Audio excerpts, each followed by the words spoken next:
Hello అండి, అందరికీ నమస్కారం. మనలో చాలామంది బ్యాంకులో గోల్డ్ లోన్ తీసుకునే ఉంటారు. అలా గోల్డ్ లోన్ కోసం పెట్టిన బంగారం మిస్ అయితే మనం ఏం చేయాలి? బ్యాంక్ బాధ్యత ఏమిటి? RBI rules ఏమంటున్నాయి? కాంపెన్సేషన్ పరిహారం ఎలా పొందాలి? అంబుడ్స్మన్కి ఎలా ఫిర్యాదు చేయాలనేది మనం ఈ వీడియోలో విరిగా చూద్దాం. మీరు బ్యాంకులో పెట్టిన బంగారం మిస్ అయితే మనం జనరల్గా బాధ్యత ఎవరు తీసుకుంటారు? బ్యాంక్ తీసుకుంటుందా? లేదంటే ఆర్బీఐ రూల్స్ మిస్ అయిన బంగారానికి ఆర్బీఐ రూల్స్ ఏం చెప్తున్నాయి అనేది క్లియర్గా ఈ వీడియోలో చూద్దాం. గోల్డ్ లోన్ అంటే జనరల్గా మనం గోల్డ్ని అనుబంధంగా అంటే గోల్డ్ని తాకట్టు పెట్టి మనం రుణం తీసుకుంటుంటాం. బ్యాంకుల బంగారాన్ని సేఫ్గా భద్రపరుస్తుంటాయి. తిరిగి మనం డబ్బులు చెల్లించిన తర్వాత బంగారం తిరిగిస్తూ ఉంటారు. అయితే బ్యాంక్ దగ్గర బంగారం సేఫ్గా ఉంటుందా? సో పొరపాటున బ్యాంక్ దగ్గర బంగారం మిస్ అయితే అప్పుడు మనం ఏం చేయాలి అనేది ఒక ఎగ్జాంపుల్ ద్వారా చూద్దాం. ఫర్ ఎగ్జాంపుల్, మీరు గోల్డ్ లోను ఒక 5 lakhs తీసుకున్నారు అనుకుందాం. గోల్డ్ లోను 5 lakhs తీసుకున్నారు. మీరు 5 lakhs తగ్గట్టుగా గోల్డ్ని బ్యాంక్ దగ్గర ఉంచుతారు. లోన్ పూర్తిగా చెల్లించిన తర్వాత గోల్డ్ మీకు తిరిగి ఇవ్వాలి. కానీ మీకు బ్యాంకు వెళ్ళిన రోజు ఆ రోజున గోల్డ్ మిస్ అయిందని చెప్తారు అనుకుందాం. గోల్డ్ మిస్ అయిందంటే అప్పుడు ఏం చేయాలి? ఇప్పుడు మీరు ఏం చేయాలనేది ఇక్కడ క్వశ్చన్. ఇమీడియట్గా మనం ఏం చేయాలంటే, ఈ పోయిన బంగారానికి రెస్పాన్సిబిలిటీ ఎవరిది? బ్యాంక్దా? ఎందుకంటే బంగారం అనేది కస్టమర్ ప్రాపర్టీ. సో బ్యాంకు కస్టోడియన్గా మనకి రెస్పాన్సిబిలిటీ ఉంటుంది. సో బాధ్యత బ్యాంక్ది. సో రికార్డులు కానీ ఇవన్నీ కూడా భద్రపరచడం అనేది బ్యాంక్ బాధ్యత. అలాంటప్పుడు మనం ఏం చేయాలంటే, కస్టమర్ ఏం చేయాలంటే, first one return complaint file చేయాలండి బ్రాంచ్కి. మీరు ఏ బ్రాంచ్లో అయితే గోల్డ్ లోన్ అప్లై చేశారో దానికి రిటర్న్ కంప్లైంట్ ఒకటి ఫైల్ చేయాలి. రెండోది బ్యాంక్ ఫిర్యాదు విభాగానికి, అంటే గ్రీవెన్స్ సెల్ ఉంటుంది. ప్రతి బ్యాంకుకి కూడా గ్రీవెన్స్ సెల్ ఉంటుందండి. ఆ గ్రీవెన్స్ సెల్కి మీరు ఒక కంప్లైంట్ చేయాలి. మూడోది ఆర్బీఐ అంబుడ్స్మన్కి ఒక కంప్లైంట్ చేయాలి. నాలుగోది కన్జ్యూమర్ కమిషన్కి మీరు ఒక కంప్లైంట్ చేయాలి. ఇది ఎప్పుడు మీకు అవసరమైతే కనుక. So first and foremost thing, first ఏం చేయాలంటే రిటర్న్ కంప్లైంట్ బ్యాంక్ బ్రాంచ్కి ఇవ్వాలి.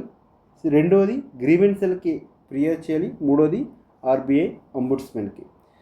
సో వీటికి చేయాలంటే మీ దగ్గర ఉండాల్సిన ఇంపార్టెంట్ డాక్యుమెంట్స్ ఏంటంటే, గోల్డ్ లోన్ తీసుకున్నప్పుడు ఇచ్చిన receipt, valuation report, loan agreement, as well as మీరు లోన్ క్లియర్ చేసిన తర్వాత బ్యాంక్ వాళ్ళు గోల్డ్ ఇవ్వట్లేదు కాబట్టి అప్పటికి క్లోజర్ రిసిప్ట్ కూడా ఉండాలండి మీ దగ్గర. ఒకవేళ లోన్ క్లోజ్ చేసి ఉంటే, ఒకవేళ మీరు గోల్డ్ ఇంకా అక్కడే ఉంటుండగా ఏదో దొంగతనం జరిగి లేదంటే ఇంకేదైనా జరిగి గోల్డ్ పోయిందనుకోండి, అప్పుడు ఈ క్లోజర్ రిసిప్ట్ అవసరం లేదు. గోల్డ్ మీరు తీసుకున్నప్పుడు receipt, valuation report, loan agreement అవసరం అవుతాయి. సో ఆర్బీఐ అంబుడ్స్మన్కి ఎట్లా మనం ఫిర్యాదు చేయాలనేది ఆన్లైన్ ద్వారా చేయొచ్చు, లేదంటే పోస్టల్ ద్వారా చేయొచ్చు. బ్యాంక్ మీరు అంబుడ్స్మన్కి ఫిర్యాదు చేసే ముందు బ్యాంకులో బ్రాంచ్కి ఫిర్యాదు చేస్తాం కదండి. ఆ ఫిర్యాదు చేసినప్పుడు మీకు ఒక నెంబర్ ఇస్తారు. ఆ నెంబర్ కంపల్సరీగా కావాలి. ద రిలవెంట్ డాక్యుమెంట్స్ అన్నీ కూడా కావాలి. బ్యాంక్ నుండి మీకు ఫిర్యాదు చేసినప్పుడు బ్యాంక్ నుండి మీకు సుమారుగా 30 daysలో మీకు రిప్లై రావాలి. అంబుడ్స్మన్కి అయితే మీకు మరొక 30 daysలో రావాలి. టోటల్గా మీకు బ్యాంక్ నుండి అంబుడ్స్మన్ కలిపి 60 daysలో మీకు రెస్పాన్స్ రావాలండి.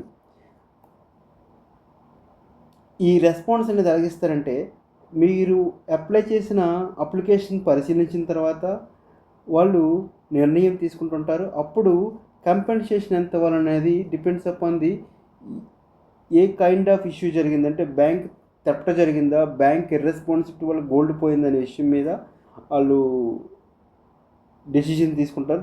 దాన్ని బేస్ చేసుకొని పరిహారం ఉంటుంది. అయితే పోయిన బంగారానికి పరిహారం అంటే కాంపెన్సేషన్ ఎట్లా ఇస్తారు? ఫర్ ఎగ్జాంపుల్, మీరు బ్యాంక్ లాకర్లో గోల్డ్ పోయిందనుకుందాం.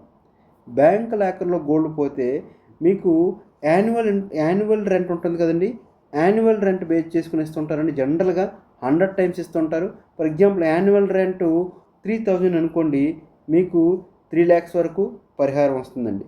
మ్యాక్సిమం కొన్ని కొన్ని సైట్స్లో 2 lakhs అని చూపిస్తున్నారు, కానీ కొన్నిట్లో 3 lakhs అని ఉంది.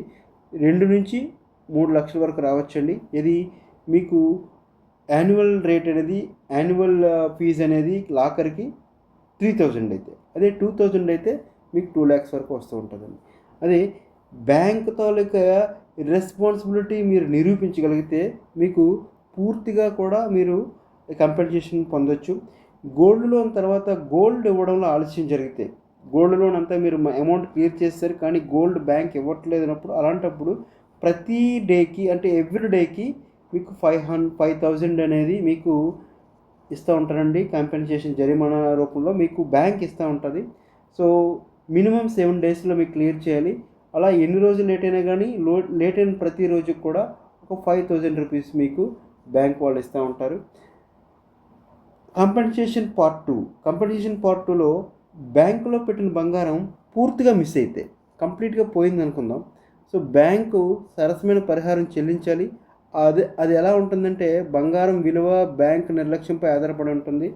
సో కంపెన్సేషన్ కోసం మీకు జనరల్గా మీరు గోల్డ్ కొన్న రిసిప్ట్స్ అడుగుతూ ఉంటారు, వాల్యుయేషన్ సర్టిఫికేట్ అడుగుతూ ఉంటారు. బ్యాంక్ మీరు ఎప్పుడైనా బంగారం వేసుకునేటప్పుడు తీసుకున్న ఫోటోలు జనరల్గా అడుగుతూ ఉంటారు.